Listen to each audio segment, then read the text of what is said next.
నాకేం చెప్పలేదు నిన్న కూడా కలిసా కాదు ఎందుకంటే పవన్ కళ్యాణ్ జనసేన నుంచి బాగా గట్టిగా ఫైట్ అవును చేశాడు ఆదికి ఎమ్మెల్సీ ఇచ్చే అవకాశం ఉందని చెప్పేసి వార్తలు చూసాము అది ఓకేనా జరిగే అవకాశం వస్తే చాలా మంచిది ఎందుకంటే పాపం చాలా సంవత్సరాల నుంచి కష్టపడ్డాడు అలాంటి వాళ్ళకి వస్తే ఆలియా ఆది అని అనింది ఆలీ గారితో నాకు సంబంధం లేదు ఆది అయ్యా ఆలీ గారు ఆయన వెళ్ళిపోయారండి ఆలీ గారు వెళ్ళిపోయారు పోసాని గారి గురించి వదిలేండి నేను అన్నాను నేను మాట్లాడాను అతను అనే అవును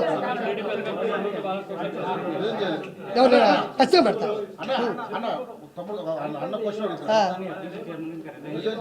ఎవరు చేస్తాడు